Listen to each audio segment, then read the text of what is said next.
Hey everybody, welcome back.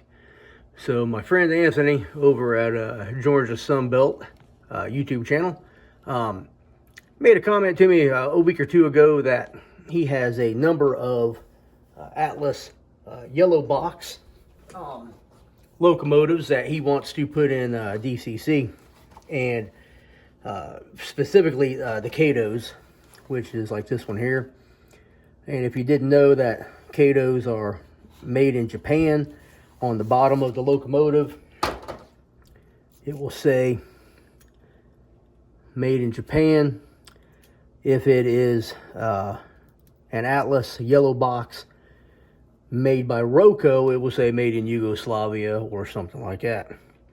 And for those of you that don't know, Yugoslavia was a communist country that broke up in the late 90s and became like 5 or 6 different nations. And when you hear them talking on the news about the Balkans, that would be it. So, serving a little time in Bosnia-Herzegovina, Croatia, Macedonia, Kosovo, Serbia, and all that area of the world.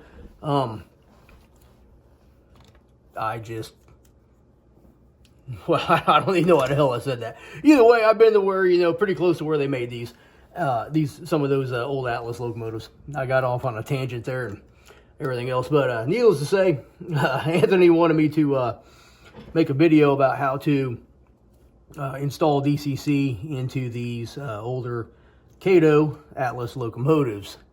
And so I've already got everything taken apart. It's not really hard. You basically you pinch the sides here, because you got these little tabs. This one's missing. You pinch here and it pops up off the shell. If you are just opening this out of the box, you got to take the handrails off on these sides, otherwise they will break off. Now, if you remember on Christmas, or around Christmas, I posted a video that I had been running in and out of the house, and I failed to shut my gate to my layout, and some of my locomotives rolled off and were utterly destroyed. And so what I've done is scavenge some parts off of that, and I will be taking this old DC locomotive and converting it to DCC. Where's that at? I just had that part.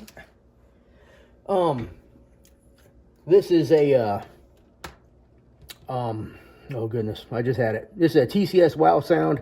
I think it's a KA2 motherboard with built-in current keeper. This is just a yellowish LED that I bought. I don't even know how long ago I've had that, or when I bought that. I've had them for a while. I got a bunch of them. And this is just a Loc-Sound mobile decoder that cost me like $25. And if I would have put sound in this one, it would have cost me probably $110 with a speaker and a sound decoder. So normally I run my locomotives consist one with sound, one without, and that's just the way I do it. I can't really tell the difference too much if I have multiple locomotives running with sound versus just one with sound. So it saves me some money that I can put someplace else into the layout. What I'm going to do is I'm going to disassemble the trucks here. You got little pins in the back, and sometimes they're a pain in the butt, sometimes they're not. But they flex on the end, they lock in on the ends, and then you got to kind of pop them out here at the same time. So if you had 3 hands, it'd be perfect, because you could pull these out and on the ends and then pull it out in the middle, but something always gets connected back. All right, so you can see on this one here, I painted this part here black. That's where you can see through the trucks themselves, and it just kind of helps hide that copper. It's camouflage, essentially. These pieces of copper fit right over the ends of the axles, kind of like bearings, and these are also the electrical pickups. I'm going to show you this one here. Now, this wire is not soldered on. This is a plastic clip. So what I'm going to do is I'm going to take the clip off. We'll pull this wire off. And you don't have to do this. You can leave it on there just like that. But that's what I'm going to do. And you'll go through and you'll do each piece like that. The next step in this process is to take your Dremel and clean the top of this off right here. Make it real nice and shiny, and that way there the solder will adhere to that a lot better. Once you do all 4 electrical pickups on there and get this prepped for solder, that's when you pull out your soldering gun or your soldering iron or your soldering whatever you want to call it, and get ready to make a connection. If you can see this, my red wires are on the right side, black wires on the left side, and I try to orient the locomotive so the front is to the left, so that way there the red goes to red and right. That's the way I remember it. Yeah, I think it Barney style. Break it down like you're in the Army or a Marine. I will remove these wires off of the motherboard and then solder them in place onto the trucks, and then feed the wires up through like such, and then solder them into place and then mount the trucks where they're supposed to go. This is pretty simple. I'm going to not going to bore you with everything. I will do probably 3 of these, and then I will solder the last one on camera for you, and trying to make it simple. Try not to insult anybody's intelligence, but I mean, if you've never installed DCC, I mean, this is a good thing to watch, because I can remember when my first DCC install, I was just, I don't know, I was just confused as hell. I don't know why. I really overanalyzed it and overthought it, but it's really super simple. I've explained how to do this to a number of people online, and I had this one guy on one of my Facebook groups that I'm in, and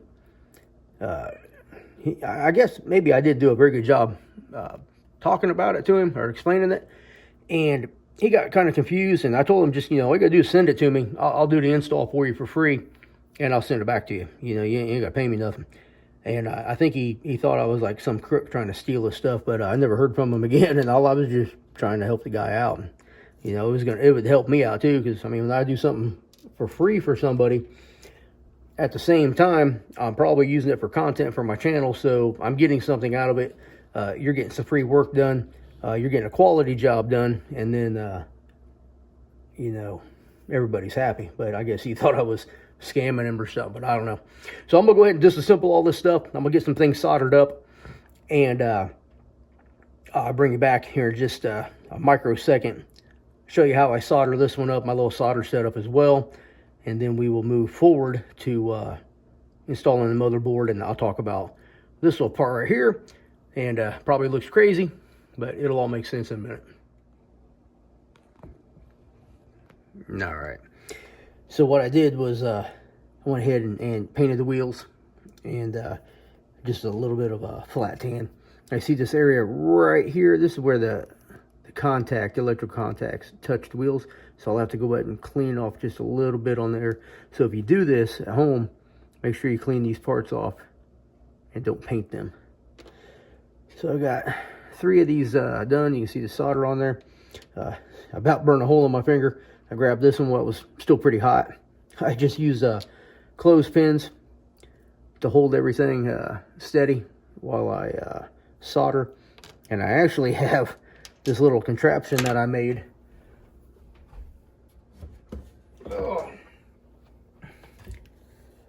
to hold wires and such.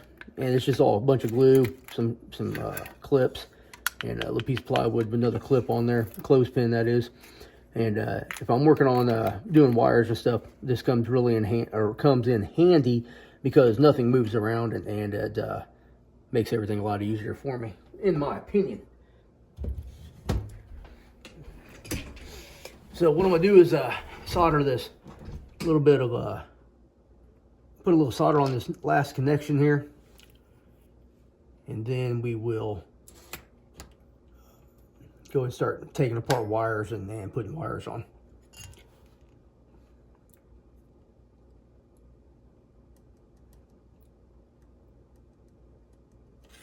Oops, it'll stick. There we go. There we go, not too shabby. And once again, don't touch it, it'll be hot.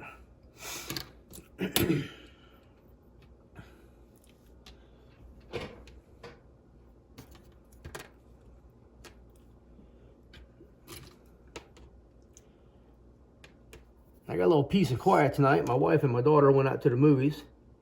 It's my daughter's birthday.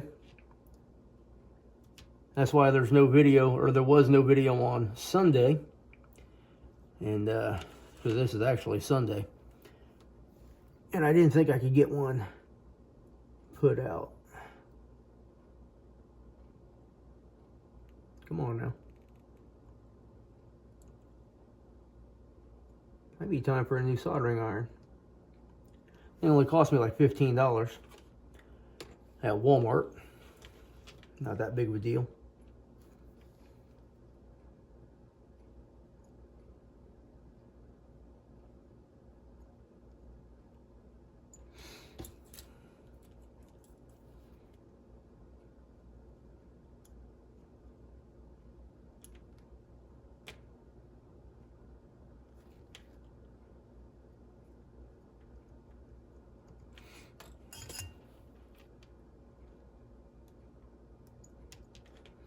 There we go. Now this is just some cheap solder. I use that for some of the bulk stuff, and I have some real expensive, well, not really expensive, but it's I got this from aggressivefun.com, but it's, you know, just it's 15 thousandths of a diameter, 44 rosin. Oh my goodness, it's just solder. It's good stuff. It's electronics grade or electrical grade, whatever you want to call it.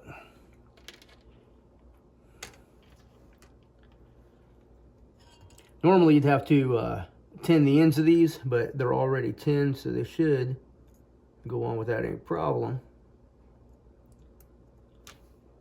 Finally.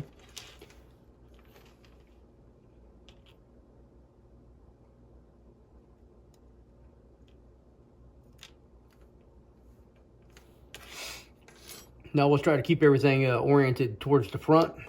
Left is always the front as I'm working.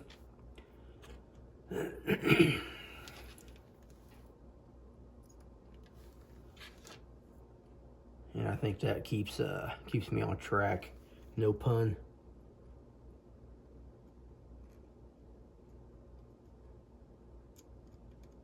There we go.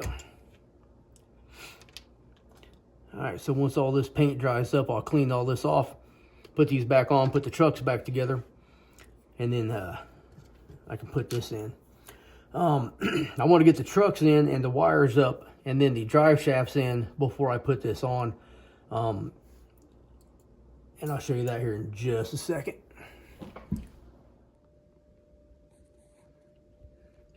All right. So it is time to put all this together. I had to resolder this red wire. Remember, red is right, R and R. You know, make it easy. Those parts, the little brass pieces or copper pieces inside that I painted, you can see that. You can also see that the wheels are painted and dried. And now we're going to go ahead and put them together and solder it up.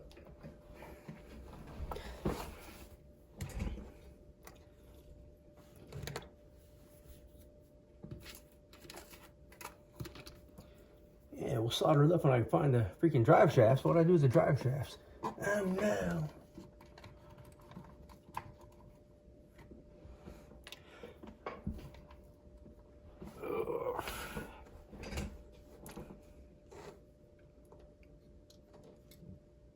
Yeah, that's in.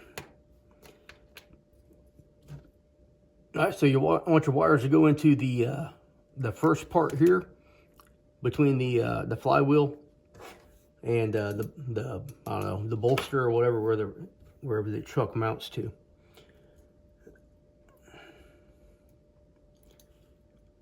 Insert your drive shaft. Push your worm gear down. That's pretty good. Oops. I always put the green towards the front.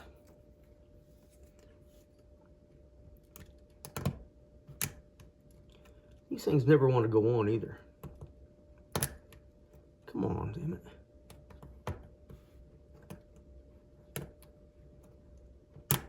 There we go.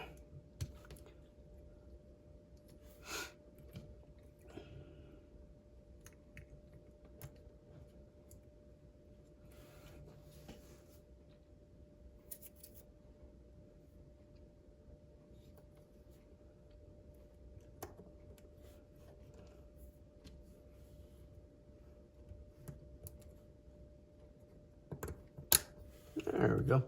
All right. That's the easy part. There we go. All right, so this is really super simple. The red wire goes right here. It has got an R. So red to R for right, or red for R for red. Goes here. And black goes over here to black. It says B. Same thing right here. BK, BK, that's black. So this part here is really super easy. This part here, soldering the positive and the negative of the motor, not really hard, but it just takes a little bit of practice. So I'll show you that here in just a second. We'll get this other part soldered up and we'll get to it.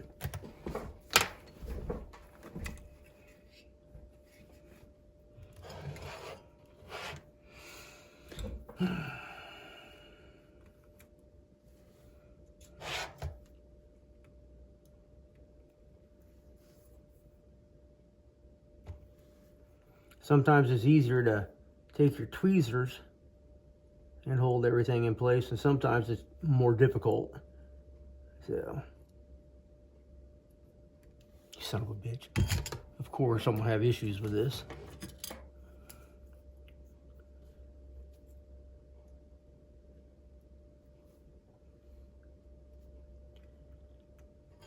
There we go. Now, when you're soldering on the circuit board, do not put any flux on there.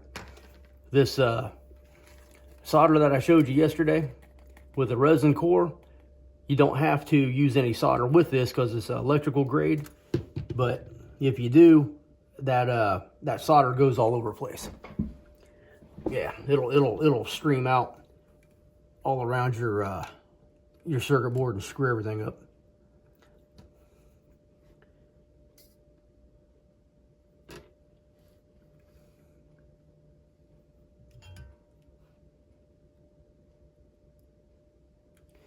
And normally what I do is before I even mount the circuit board onto the motor, I put a little bit of solder on all those things just to make it easier for me so that I'm not messing with it while it's here on the board. I usually mount it to that little piece of wood I showed you earlier. Put it in the jaws of, come on now.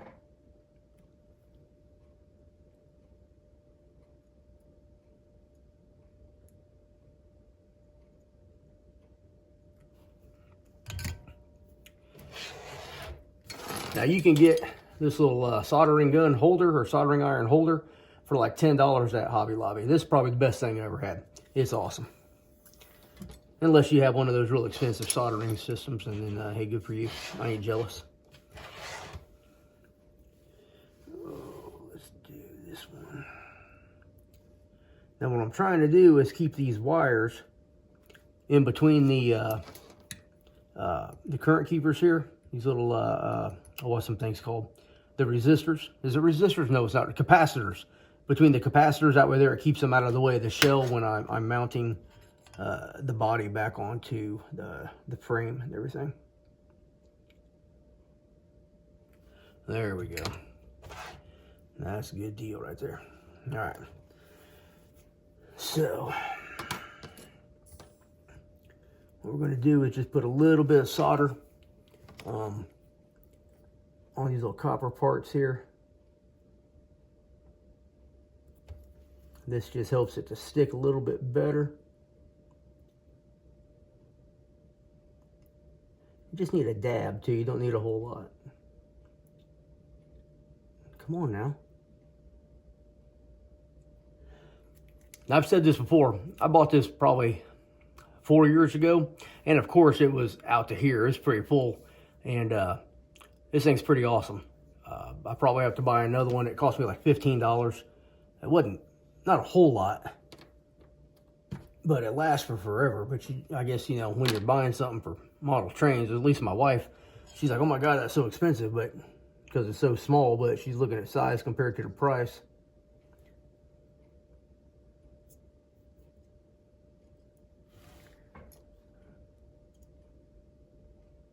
All right, that looks pretty good.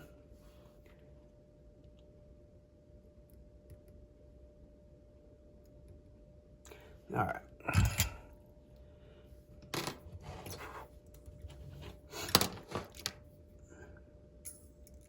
Now you're literally just gonna bend this over, just like this. So.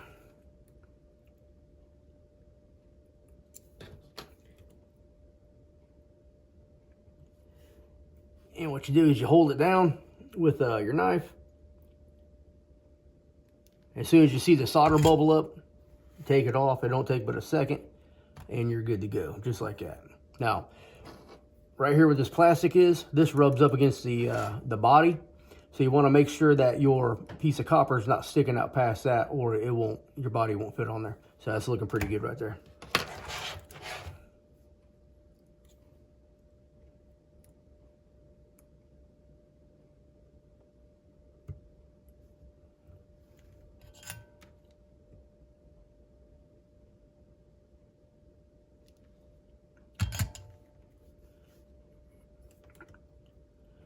That's it. All right, so what I always do is once I get it installed, I do a test on it before I put the shell and everything on there, just in case something's not quite right. So let's throw it on the layout and see what happens. All right, friendly reminder, this does not have sound, hence there's no speaker. So let's see what we got here. It's already reset to the default, so it's address number 3. Headlight works. That's forward. There we go. Not too shabby. There we go, reverse. All right. Works for me.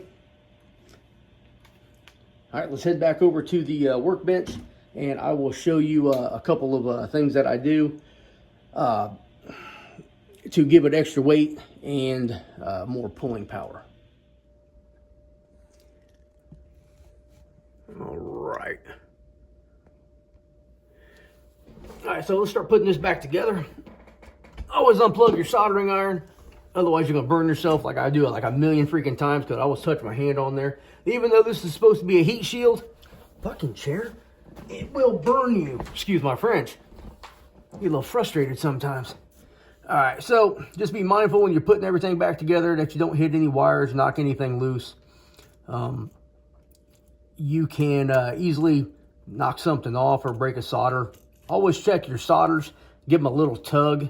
You know, you don't have to like pull them, but just give them a little tug. And let's see what we're going to do here. All right, so up underneath of here, normally you have these long, clear tubes that run the length of the body up here on the top, right? I've removed those. I've cut them off from the number boards, and I do this on every single one. What I'll do is I'll reach in here with some like rail nippers, and I'll cut them out. So these are like 4 posts. So this here is about 1/4 of an inch of extra space. I don't have a whole lot of my weights. These are like just 1 ounce lead tire weights, or 1/4 ounce lead tire weights.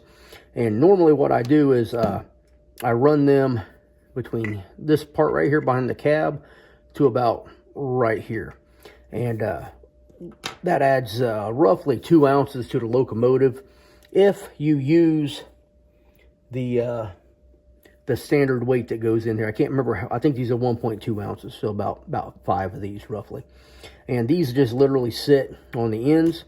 Now what I've noticed is this part here can rub against the flywheel and cause you some problems, because this moves back and forth. It doesn't just mount in there, it sits in there kind of loose. So even though it's supposed to sit a little bit forward, it can back up and hit that flywheel and cause you some problems. So what I've been doing lately is just taking these all the way out, because these things are kind of a pain, in my opinion. And what I'm doing now is I'm lining the entire top row here. So with what, 6 of them?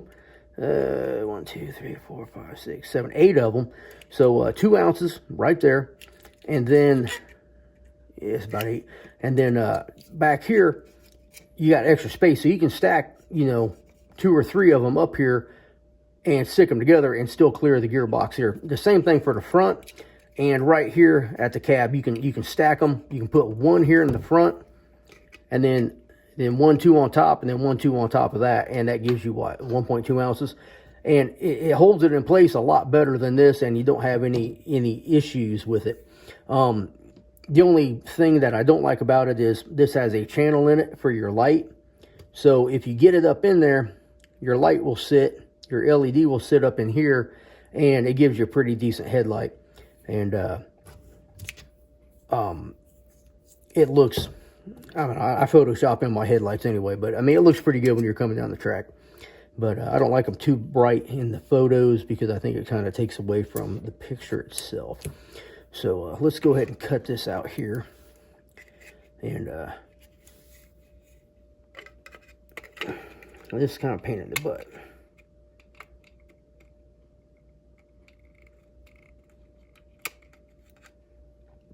Now there's going to be a little bit of an angle, like a tooth or something, like down here after you're done cutting, and we'll take the chisel blade and cut that out. Now I'm going to tell you right now, be careful when you're doing that. I have had this chisel blade go between my thumbnail and my thumb about 3/16 of an inch. I'm going to tell you, that hurt. That was some freaking pain, and it did not just stop hurting. It hurt me for weeks. And don't be like me. Wear your level 3 or level 4 cut protection gloves, and you'll be all right.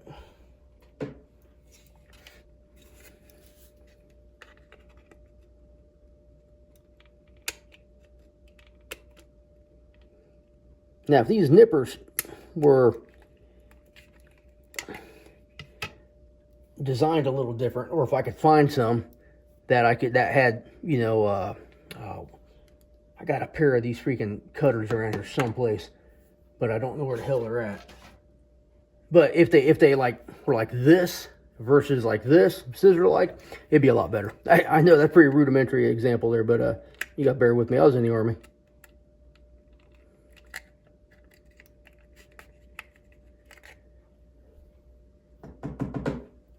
If you was in the Marine Corps, use one of them crayon eaters, you know exactly what I'm talking about. Alright, so let's see what we can do here with this. Sharpen this up a little bit with a file.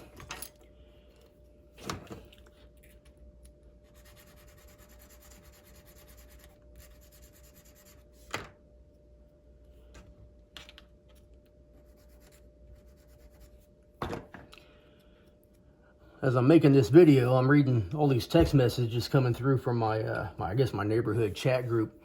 My neighbor's husband hurt his back, and he's an older guy, probably mid-70s, and he has to have this epidural. It's kind of like what ladies have when they have a baby. They insert it, you know, this little tube into your back, all the way down to your spinal cord. It follows your spinal cord up through your vertebrae. And they do it down just above your butt crack. And my neighbor's all worried about her husband, you know, having this and all that. And I guess she thinks it's real bad. So I just texted her a minute ago and said, I've had a bunch of those. Just don't let them drive afterwards because your legs will go numb. I said, ask me how I know. It's a very unique experience. And I don't really want to do it again, but it's really cool having that procedure done, because I was literally watching this x-ray, and they would take this x-ray like every 10 seconds, and you could watch that needle going up, you know, your spinal cord, up your vertebrae. It was wild. And I think I had 4 or 5 of them, and they never really did a lot for me. Long term, I guess. Short term, it felt better, but not long term.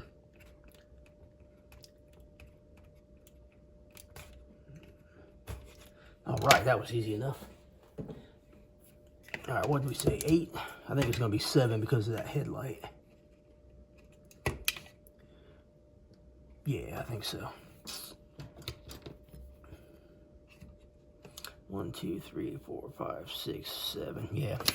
Be 7. It's going to be 7 because This headlight back here, it sticks out just enough. It's like, I don't know, maybe like a 1/16 of an inch, like maybe just a couple of millimeters for all you metrics people. Oh.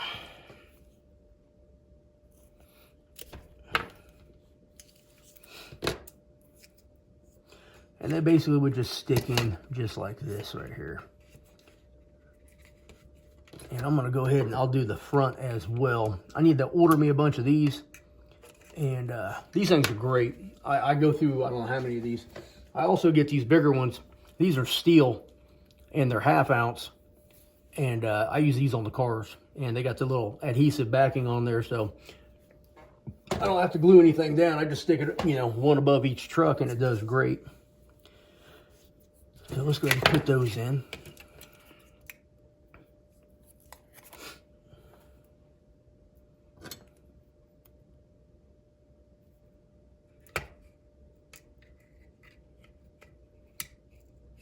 You want to center them as much as possible.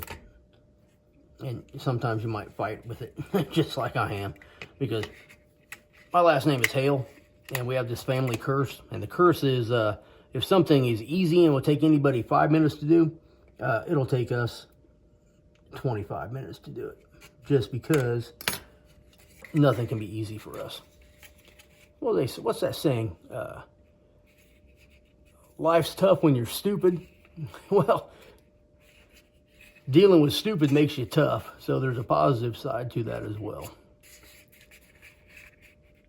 All right, so this side right here is pretty smooth right here. So what I'm gonna do is I'm gonna put one up here. It looks like you can fit two, but you cannot. You can only fit one. So I'll put one here, and then two there, and then another two on top of that, and I'll probably put two more back here. If I have enough. I think I barely got enough to weight this one down pretty good. But these things are super easy. You just kind of bend them a little bit, and they pop apart.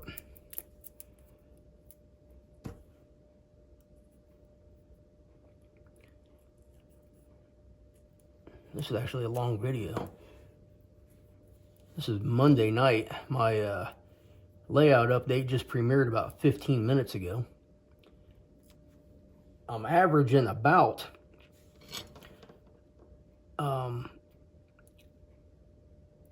about 1,400 views a week on a layout video.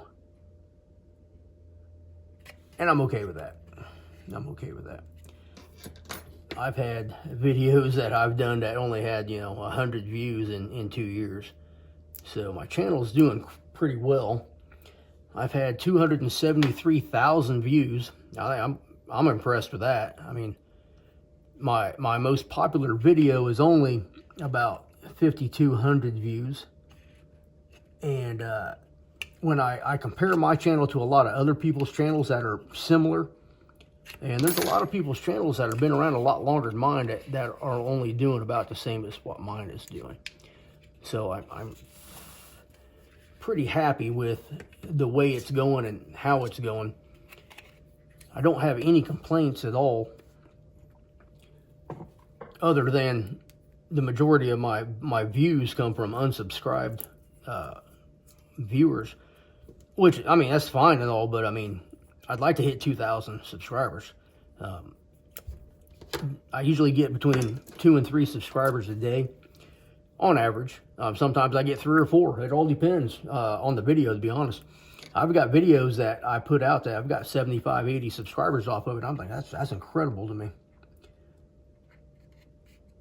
And what I think is absolutely awesome is a lot of times when I'm doing stuff like this, I just ramble and talk about nonsense, and y'all just keep watching, and I'm happy with that. And I hope you're happy with my content and the stuff I'm putting out too. And that, yeah, it makes me feel pretty good.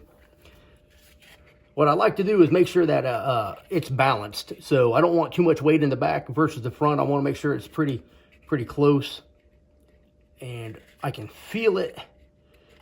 Maybe just needs a little bit more here in the front. So I'm gonna put one more in the front here, and then we're gonna call it good. What I need to do is weigh this version. And what I mean by that is minus the big weights and all these little weights in there, and compare it to the stock locomotive that has the regular weights and see what the difference is. I mean, they probably weigh exactly the same, but normally if I put,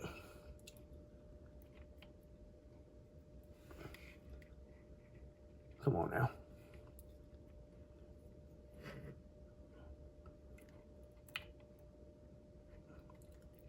come on, you'll stick to the tweezers, but you won't stick to the damn thing down here. This is ridiculous sometimes. All right. Normally, if I got the big weight in front and the back, and then 4 of these or 5 of these up on top, it weighs a little bit more than stock. So I don't know what it's going to weigh now. So we'll end up finding out here in a couple of days. I got a postage. What is it, like a post office certified scale, and I can put them on here, put those on here, or put these on there, and really get a good accurate weight. All right, so we're going to put this on. When you're putting it on, be mindful of your railings here, because they somehow always get up underneath there and get stuck, and it's always a pain in the ass. You got some little guides down here they get stuck on too as well. You just got to kind of be gentle with it and work on it. And sometimes it pops on easy like that, sometimes it does not. All right, that's good. All right, we'll go ahead and put this railing back on here. I need to put my glasses on.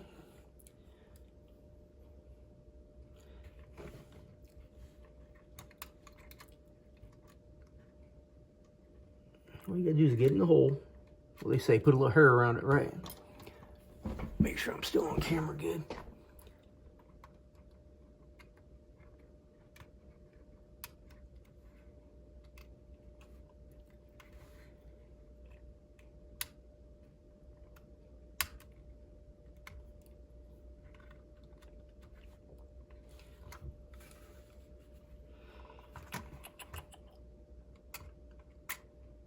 Now, these things are pretty fragile. I usually like to get, like, just have my blade bite it just a little bit so I can work it into position.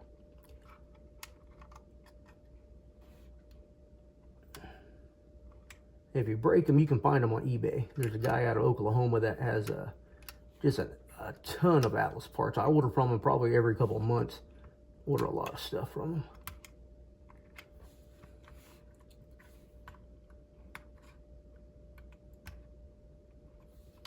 All right, that's looking pretty good.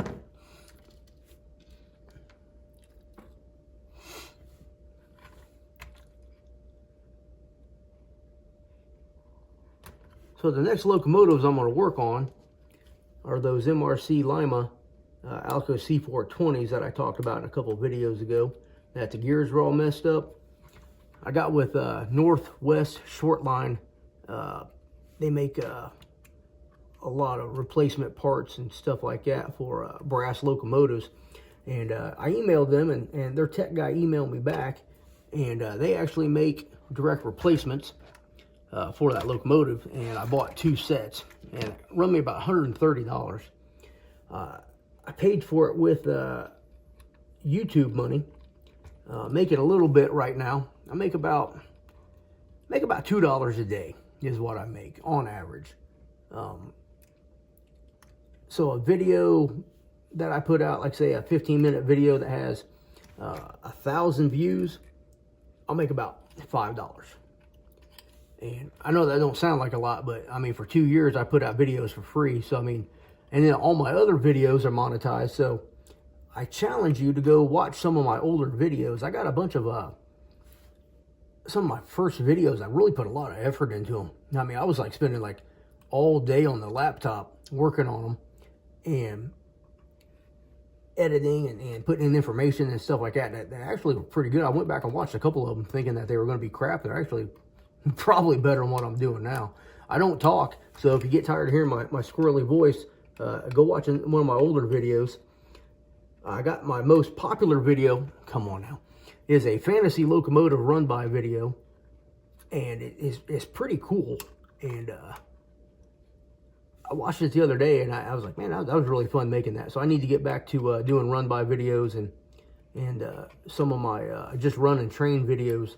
Those have done real well. So if you have video suggestions, leave me a comment. Let me know what you want to see. I got a ton of locomotives. I could probably do run-bys of all of them and something like that if you're interested. But I mean, it'd take me 2 or 3 days to do it. And then I got all Dwight's stuff here as well, so you never know. Okay, and there it is. It's all complete. Let's go throw it on the layout, and we'll see what happens. And a little test run here.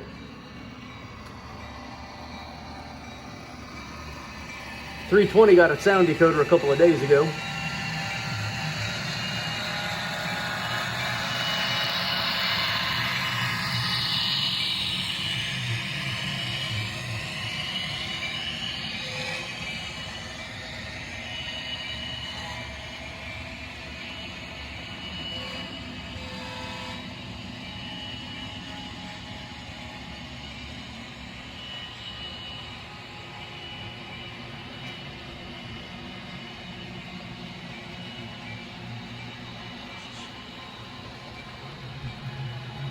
Did you check out those custom cars on the head end?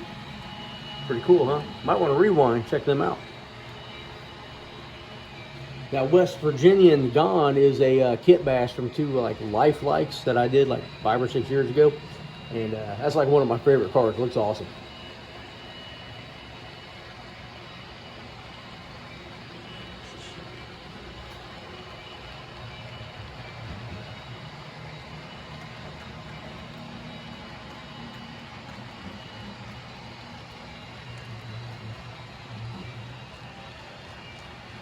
Check out this caboose.